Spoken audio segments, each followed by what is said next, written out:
오늘 본문 말씀은 계시록 6장 12절에서 17절 말씀 중심으로 하늘이 무너질 때 당신은 어디에 설 것인가 라고 하는 제목의 말씀으로 함께 은혜를 나누려고 합니다. 사랑하는 여러분, 계시록 6장은 세 단계로 흘러왔습니다. 첫 번째 단계는 1장 1절에서 8절이죠. 1절에서 8절은 첫째 인에서 넷째 인까지의 사건인데, 그것은 바로 땅에서 일어나는 역사적 재앙을 말씀해 주고 있습니다. 현실적인 이야기죠. 저 머나먼 미지의 세계에서 일어나는 일이 아니라 이 지구상에서 일어나는, 사도 요한이 이 계시록을 기록할 그때도, 그리고 지금 현실도, 지금 현실의 일도 여기에 다 들어가 있는 내용인 것이죠. 그 다음에 9절에서 11절은 우리가 지난 시간에 나누었던 하늘에서 들려오는 어떤 소리예요? 순교자들의 기도. 사도 요한이 계시록을 기록할 당시에도 수많은 순교자들이 나왔죠. 그리고 거기에는 당시 순교자들뿐만이 아니라 구약 성경 창세기부터 사도 요한이 이 성경을 기록할 때까지 순교당한 그 영혼들이 다섯째 인을 뗄 때에 제단 아래서 기도하고 있죠. 어떤 기도를 했어요? 우리의 원수를 갚아주실 신원의 날 언제까지 보류하실 겁니까? 라고 하는 기도였죠. 그리고 끝으로 오늘 본문 12절에서 17절은 바로 순교자들의 기도에 대한 우주적인 하늘의 응답입니다. 순교자들의 기도에 대한 하나님의 응답이에요. 중요한 사실은 이것입니다. 다섯째 인에서 드려진 순교자들의 기도는 공중에 흩어져 없어져 버리지 않았다는 것입니다. 그리고 곧 바로 이어지는 여섯째 인에서 역사를 뒤흔드는 하나님의 응답으로 나타나집니다.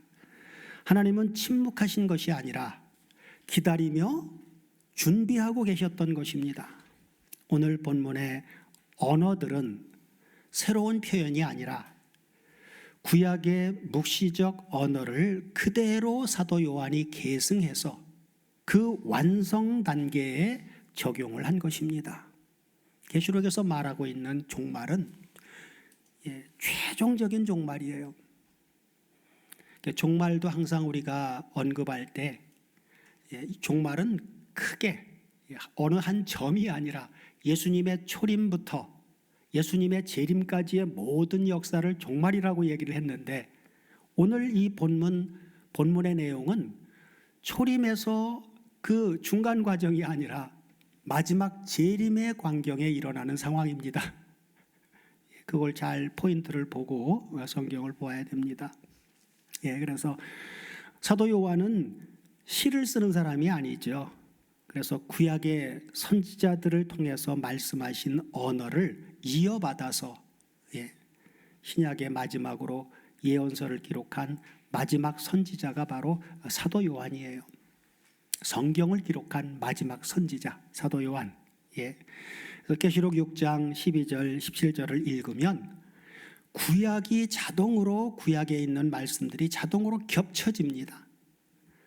순교자들의 기도에 대한 응답으로 주어진 여섯째 인은 어떤 성격의 역사로 시작이 됩니까? 본문 12절을 다 같이 보시면, 내가 보니 여섯째 인을 떼실 때에, 택하시려고 못하죠. 떼실 때에 큰 지진이 나며 해가 총담같이 검어지고 온 달이 피같이 되며 하고 시작을 하죠. 이런 언어들이 바로 구약의 묵시적 언어들을 그대로 갖다 쓴 거란 말이에요. 이거 구약적인 배경을 이해하지 않고는 참 볼 때 해가 총담같이 검어진다, 자연적인 해달의 이야기로만 언뜻 문자적으로 생각하기 쉬운데, 그런 얘기가 아니에요. 묵시문학적인 언어라고 하는 것입니다. 이것은 여기서 나와 있는 이 사건은 부분적인 재앙이 아니죠. 우리가 앞서 첫째에서 넷째 인까지의 재앙은 부분적인 것이었습니다. 네 번째 인에서 보면 죽이는 권세가 나오는데 땅의 모든 사람을 죽이는 게 아니라 4분의 1만 죽이는 권세로 제한되어 있죠. 그러나 지금 여섯째 인을 뗄 때의 이 사건은 부분적인 재앙이 아니에요. 신원의 날에 일어나는 종말적인 그 마지막 전체 지구 전체의 역사, 지구뿐만이 아니라 하늘과 땅의 모든 종말적 역사의 진동입니다. 여기 큰 지진은 단순한 자연재해가 아닙니다.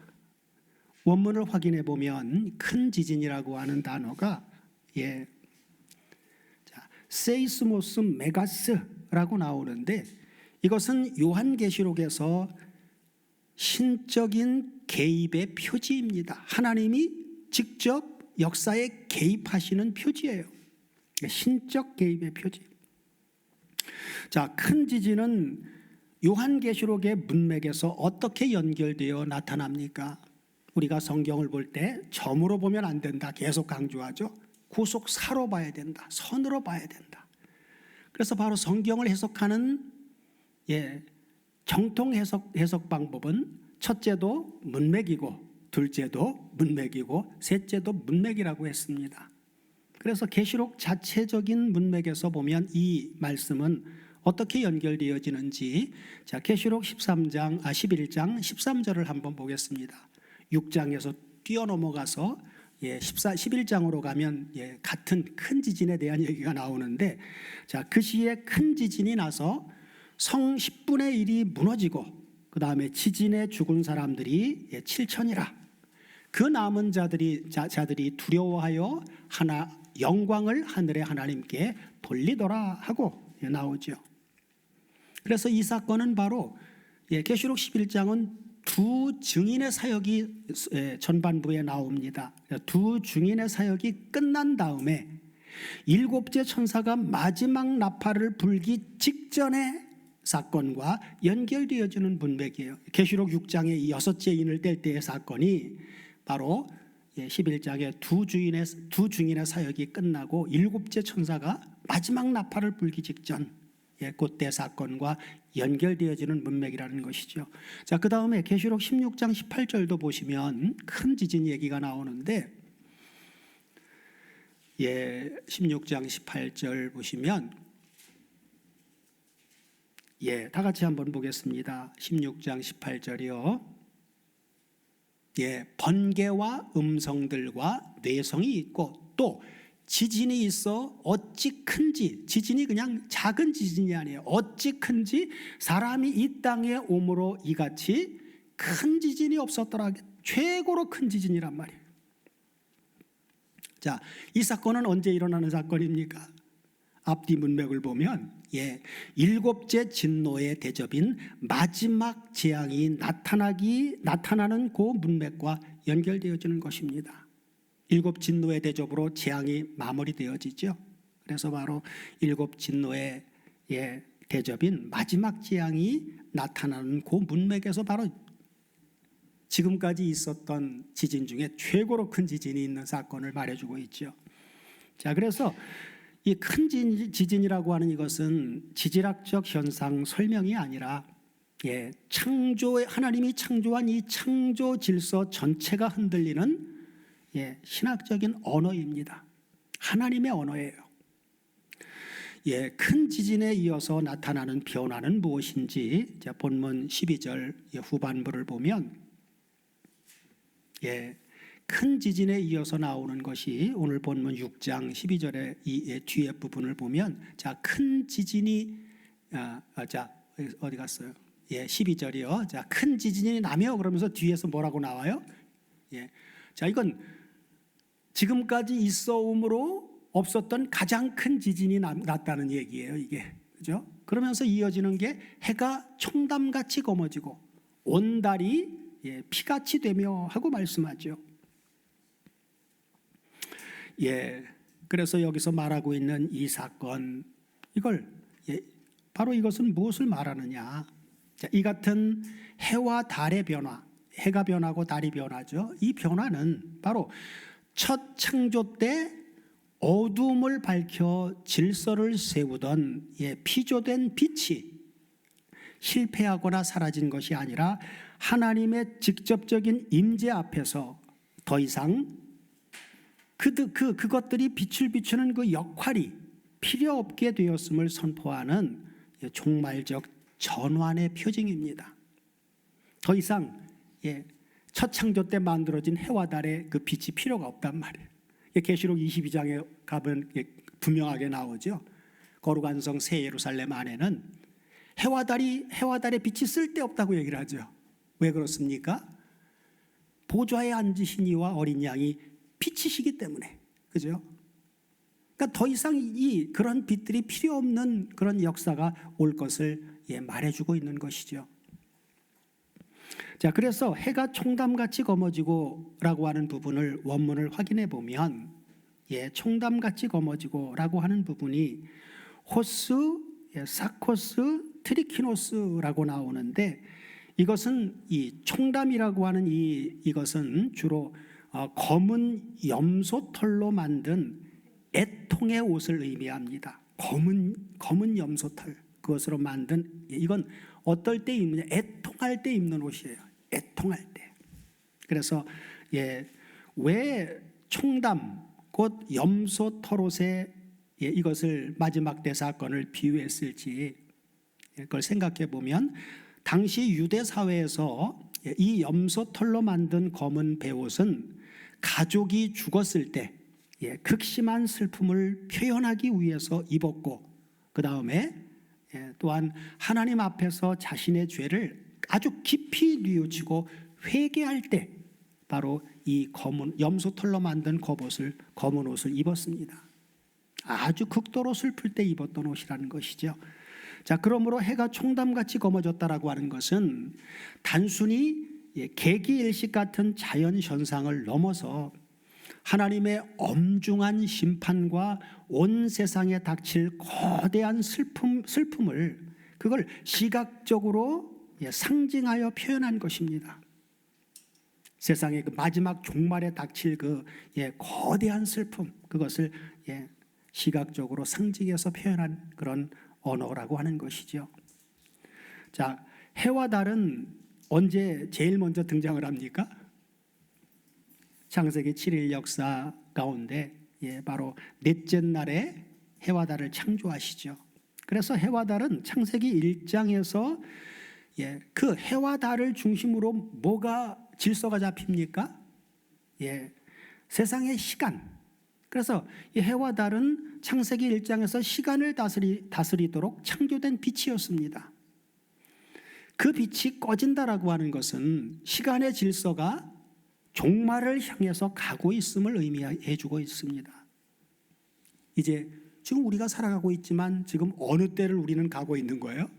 세상은 그냥 흘러가지만 우리는 종말을 향해서 지금 가고 있는 것입니다. 하나님 나라의 시간은. 자, 그래서 이 계시록 6장 2절의 이 상황들 해와 달이 변화되어지는 이러한 상황들이 성경 전체 문맥으로 이것을 연결해 보면 어떻게 직접 연결이 되어지는지 자, 구약 성경의 똑같은 내용들을 한번 보면 요엘서 2장 31절을 같이 보시겠습니다.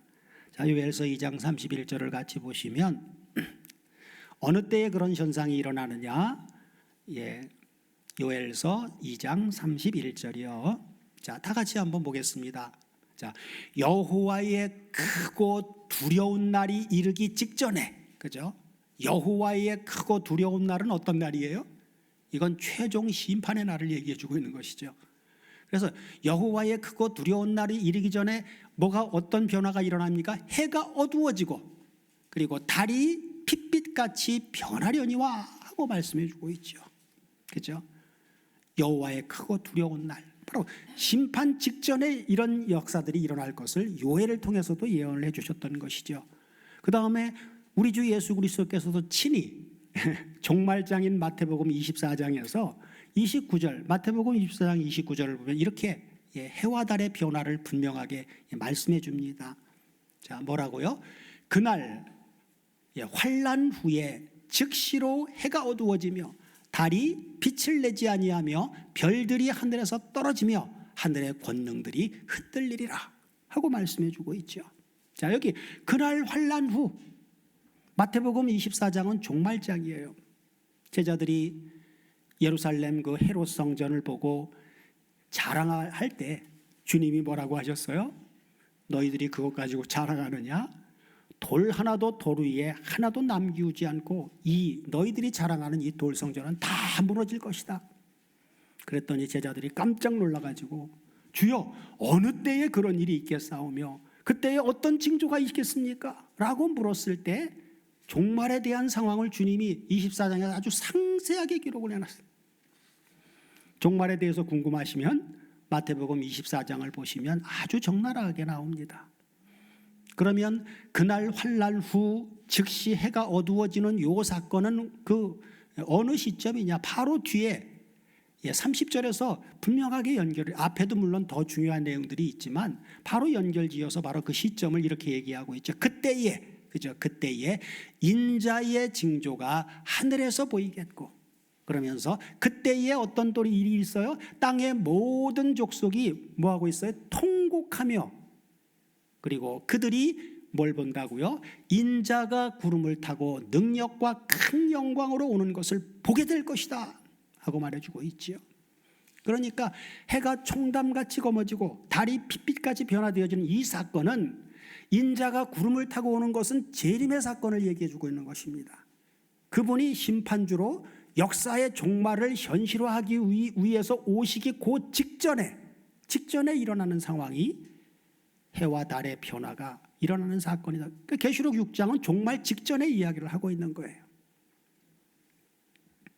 자, 예수님이 친히 하신 이 말씀도 어느 시점에 일어날 역사인지는 바로 30절에서 얘기해 줬고, 이것을 계시록에서도 똑같이 사도 요한이 얘기하는데 계시록 1장 7절을 보면 이렇게 말씀합니다. 계시록 1장 7절에서도 다 같이 한번 보겠습니다. 볼지어다 뭘 타고 온다고요? 구름을 타고 오시리라. 어떤 분이 구름을 타고 온다는 거예요? 지금 이 7절 앞에서는 7절 여기에 나오고 뒤에서는 누가 나옵니까? 부활하신 주님이 사도 요한이 계시록을 기록할 당시에 지상에서 어떻게 역사하시는지 그분의 실상이 나오죠. 부활하신 예수님이 얼굴은 해같이 빛나고 그 옷이 희고 머리털이 희기가 아주 양털같이 빛나는 그런 부활한 주님의 실상을 보여주시잖아요. 그런데 여기는 그분이 구름을 타고 온다는 거예요. 그죠? 근데 구름을 타고 올 때는 어떤 분으로 뒤에 10절 이하에 나오는 부활한 예수님의 실상은 아무나 볼 수 있는 존재가 아니에요. 사도 요한이 성령에 감동을 해서 성령에 감동된 자만이 볼 수 있는 광경인데, 구름을 타고 오시는 분은 감동된 자만 보는 게 아니라 각인의 눈이 그를 보겠고, 그죠? 모든 사람이 다 보는 존재로 온단 말이에요. 구름을 타고 오실 때 그 재림의 주란 말이에요. 자, 각인의 눈이 그를 보겠고, 누구도 본다고요? 그를 찌른 자들도 볼 터이요. 땅에 있는 모든 족속이 그분을 인해서 애곡하리니 그러하리라. 아멘 하고 말해주고 있죠. 구름을 타고 오시는 분은 아직 오신 분이 아니에요. 역사의 종말을 현실화하기 위해서 오실 분입니다. 그래서 계시록 1장에서도 바로 다음 절 보면 그래서 뭐라고 얘기를 해요? 주 하나님이 가라사대 나는 알파와 오메가다 그러면서 이제도 있고 전에도 있었고 장차 올 자라 라고 말해주고 있죠. 그러니까 구름을 타고 오는 분은 장차 올 자를 얘기해주고 있는 거예요. 그리고 이제도 있는 분은 부활하셔서 지금 현재 믿는 사람들만이 인식할 수 있도록 역사하시는, 믿지 않는 사람들은 볼 수 없는 존재로 역사하시는 현재의 그분의 실상을 말해주고 있고, 장차 올 분은 심판주로 오시는 분을 말해주고 있단 말이에요. 계시록에서는 바로 현재의 예수, 십자가 이후 부활하신 하나님 보좌 우편에만 앉아 계신 게 아니라 지금도 성령을 통해서 지상교회에서 역사하시는 그분의 실상, 그리고 장차 올 분은 누구나 볼 수 있는 존재로 온다.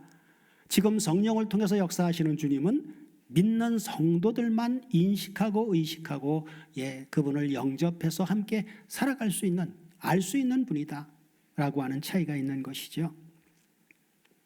자, 그러므로 계시록 6장 12절에 해와 달의 변화는 일찍 죽임을 당하신 어린 양이신 주님이 심판주로 재림하시기 직전에 일어날 역사를 말씀해 주고 있는 것입니다. 자, 해와 달의 변화에 이어서 나타나는 역사는 무엇입니까? 본문 13절을 보시면 해와 달 다음으로 일어나는 역사가 하늘의 13절에 보면 하늘의 별들이 무화과 나무가 대풍에 흔들려 선 과실이 떨어지는 것 같이 땅에 떨어지며 하고 말해주고 있죠. 그래서 바로 하늘의 권세가 완전히 붕괴되어지는 역사가 나타나죠. 하늘의 별들이 다 무화과 나무에 대풍이 흔들려 과일이 떨어지는 것처럼 우수수 다 떨어진다는 거예요. 이걸 자연적인 현상으로 보면 말이 됩니까? 안 됩니까? 여러분 혹시 문이라고 하는 영화 봤어요? 문? 달이 갑자기 궤도에서 벗어나서 지구로 와서 충돌하는 그 스토리를 이제 영화한 건데, 달 하나만 떨어져도 지구는 어떻게 되어져요? 박살나 버려요. 근데 저거를 별들이 떨어진다고 얘기를 하면 지구는 나만 알 수가 없죠. 그러니까 저걸 문자 그대로 보면 되질 않아요. 이건 그래서 묵시문학적인 언어다. 종말에 대한 그 극한 상황을 이렇게 표현한 것입니다. 그래서 오늘 본문 12절 13절은 구약 성경의 어떤 말씀과 겹쳐지는지, 자, 요엘서 2장 10절을 보면 자, 그 앞에서 땅이 진동하며 하늘이 떨며 일월은 해와 달이죠. 해와 달이 캄캄하며 별들이 빛을 거두도다 하고 요엘을 통해서도 이렇게 말씀하신 이 내용과 겹쳐지죠. 자, 그 다음에 이사야서 13장 10절도 보시면 자, 이사야서 13장 10절이요. 다 같이 한번 보겠습니다.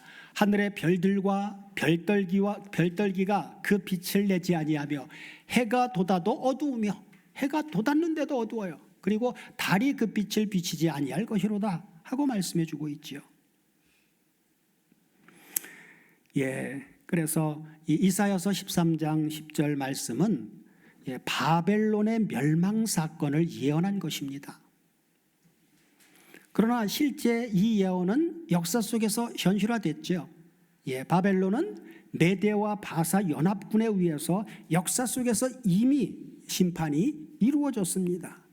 그리고 요엘서 2장 10절은 실제 역사 속에 있었던 메뚜기 재앙과 그리고 가뭄 재앙, 메뚜기 때와 가뭄 재앙을 여호와의 날, 곧 종말에 완전히 이루어질 심판의 전조로 해석해서 예언한 것입니다. 역사로 실제로 있었던 것을 종말과 연결해서 바로 말씀해 주고 있는 것이죠. 자, 그래서 사도 요한은 과거 구약 역사 속 심판들을 마지막 종말 심판의 모형으로 해석해서 계시록에서 최종 완성될 것으로 제시한 것입니다. 계시록의 최종적인 종말의 완성의 역사를 말해주고 있는 것이죠. 자, 본문 13절에서 하늘의 별들에서 이 별들을 원문으로 확인해 보면 별들이라고 하는 단어가 아스테레스라고 나오는데 원형이 아스텔이에요. 아스텔.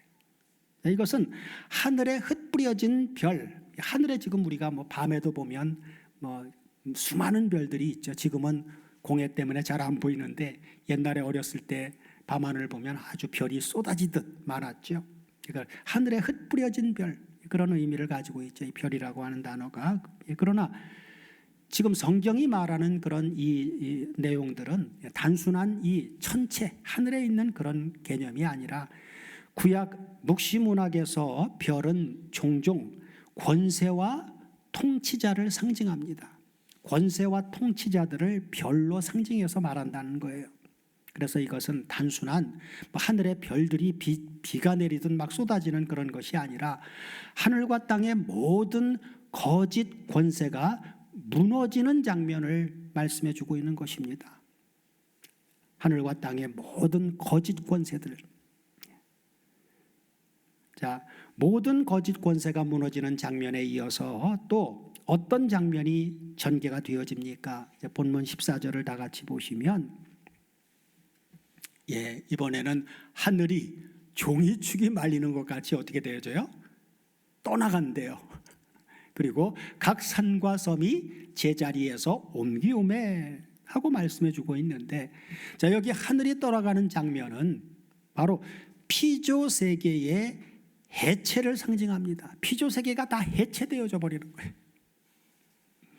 그래서 하늘은 종이축이 말리는 것 같이 떠나가고 해서 이 떠나가고라고 하는 부분을 원문을 확인해 보면 떠나가고라고 하는 단어가 아페코리스테라고 하는 단어인데, 이것은 따로 나누다, 따로 나누다라고 하는 의미입니다.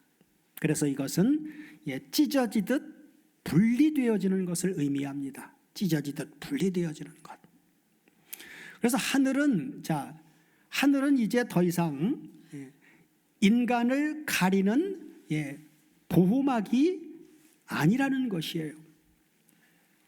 그러므로 하늘이 떠나간다는 것은 우주의 소멸을 말하는 것이 아니라 하나님과 인간 사이에 있었던 가리막이 찢어지듯 제거되는 사건입니다.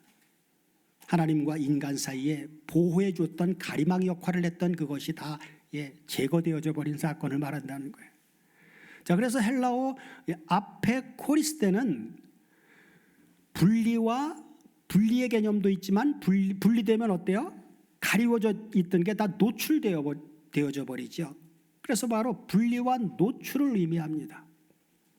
그래서 이것은 인간의 모든 감추어진 실체가 더 이상 하나님 앞에서 가려질 수 없는 전면적 드러남의 순간을 가리켜서 말씀해 주고 있는 것입니다. 아무것도 그분의 진노 앞에서 가리울 게 없단 말이에요. 가리울 존재가.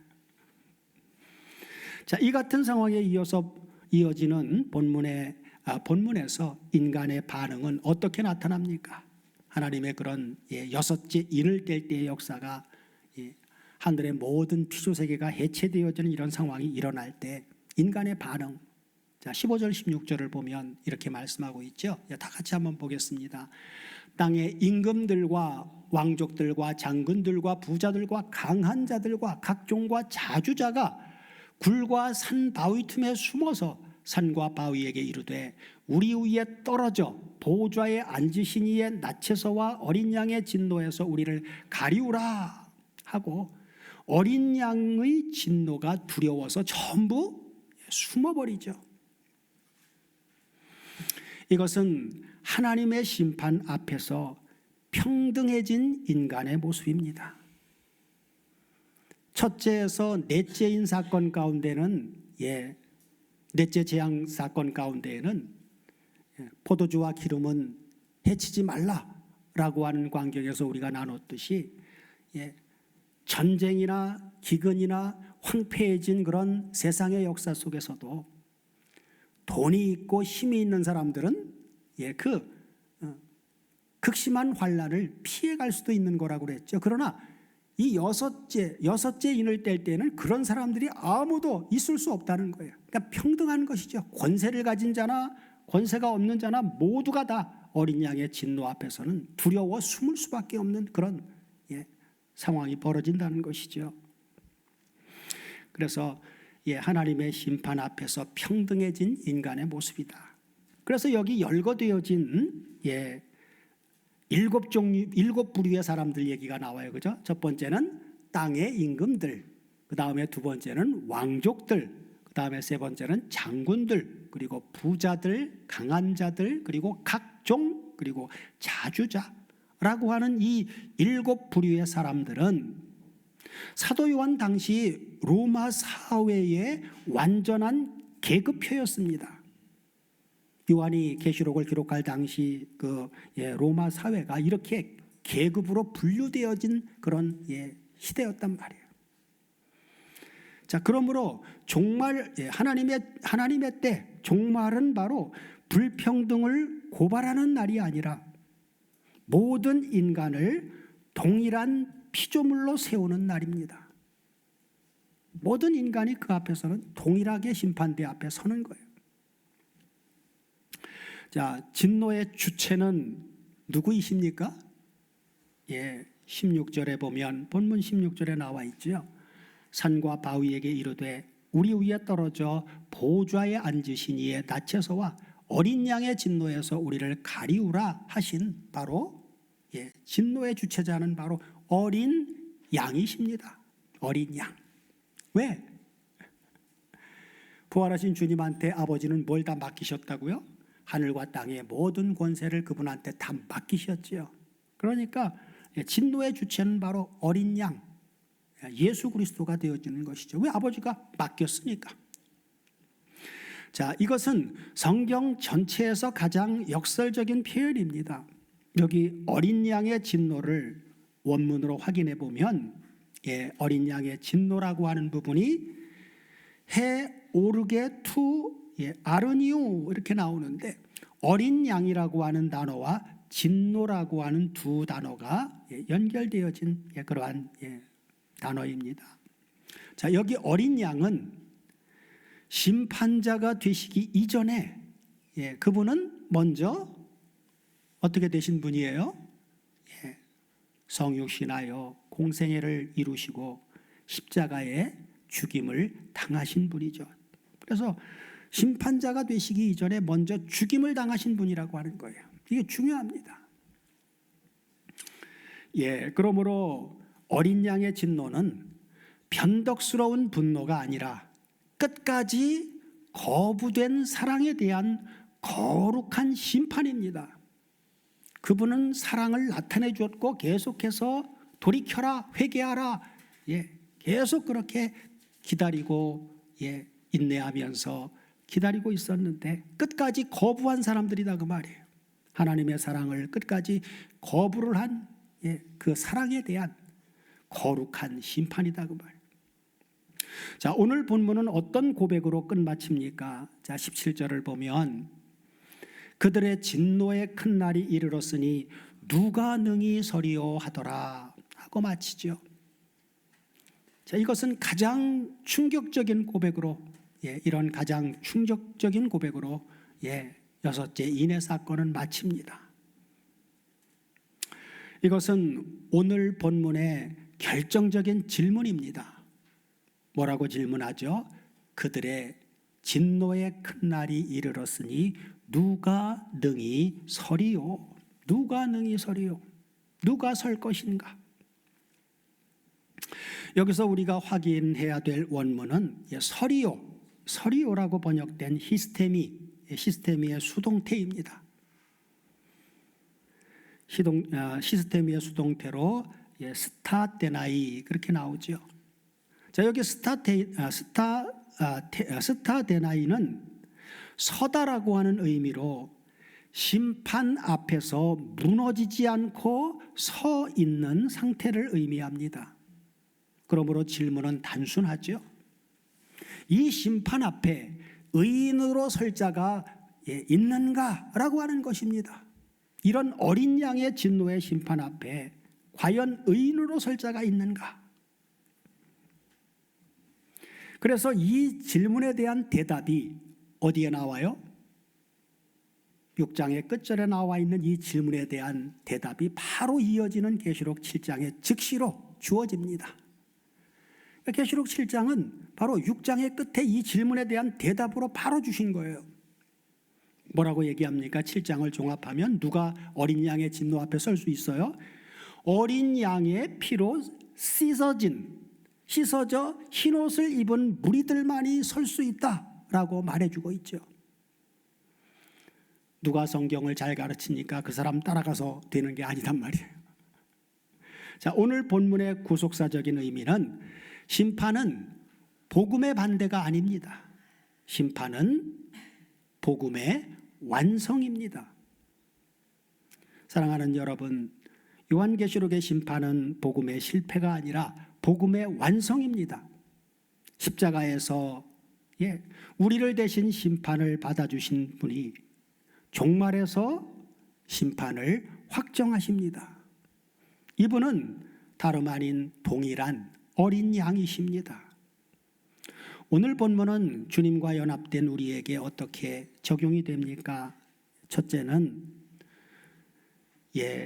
두려움의 대상이 바뀌어야 한다는 것입니다. 두려움의 대상이. 세상은 뭘 두려워합니까? 세상은 재앙을 두려워합니다. 그러나 성도는 뭘 두려워해야 됩니까? 어린 양을, 하나님을. 그래서 성도는 주님을 경외해야 합니다. 경외, 그렇죠? 두려워하고 공경하는 자. 어린 양의 진노의 날은 주님과 연합된 우리에게는 심판이 아닌 무슨 날이에요? 완전한 구원의 날입니다. 구원의 완성의 날입니다. 자, 그 다음에 둘째는 이미 설 수 있는 자로 살아가는 것입니다. 그날에 가서 서는 게 아니라 지금 우리가 신앙생활하는 이 시점에 이미 그날에 설 수 있는 자로 지금부터 살아가라는 거예요. 자, 요한복음 14장 20절을 보면 이렇게 말씀해 주고 있죠. 요한복음 14장 20절에서 그날에는 내가 아버지 안에 너희가 내 안에 내가 너희 안에 있는 것을 알리라 하신 주님의 이 말씀대로 우리는 이미 보혜사 진리의 성령 안에서 아버지와 주님과 하나가 된 자들이기 때문입니다. 그러므로 우리는 그날에 서기 위해서 애쓰는 자가 아니라 이미 서 있는 자로 살아가는 사람들입니다. 셋째는 오늘 우리의 삶은 마지막 날을 향한 증언이라고 하는 것입니다. 세상의 안정에 인생을 걸지 마십시오. 흔들리는 것을 영원한 것으로 착각하지도 마십시오. 우리는 어린 양의 얼굴을 피할 삶이 아니라 기다리는 삶을 살아야 합니다. 결론적으로 숨을 곳이 아니라 우리가 설 자리를 준비하라는 것입니다. 사랑하는 다솜 가족 여러분, 계시록 6장은 누가 능히 서리요 하고 끝이 납니다. 세상은 묻습니다. 그날에 어디로 숨을까 하고 말입니다. 그러나 복음은 말합니다. 어디에 설 것인가? 오늘도 우리는 산과 바위가 아니라 어린 양 안에 숨고 어린 양 안에 서는 삶을 살아야 합니다. 그러므로 그날의 진노는 우리에게 심판이 아니라 구원이 될 것입니다. 오늘 우리의 삶의 자리가 어린 양 안이 되시기를 축원합니다. 두려움의 시대 속에서도 숨지 않고 빛 가운데 담대히 서는 저와 여러분이 되시기를 축원합니다. 또한 마지막 날에도 어린 양 앞에 기쁨으로 설 수 있는 참된 소망의 사람들이 되기를 우리 주 그리스도 예수의 이름으로 축원합니다. 아멘.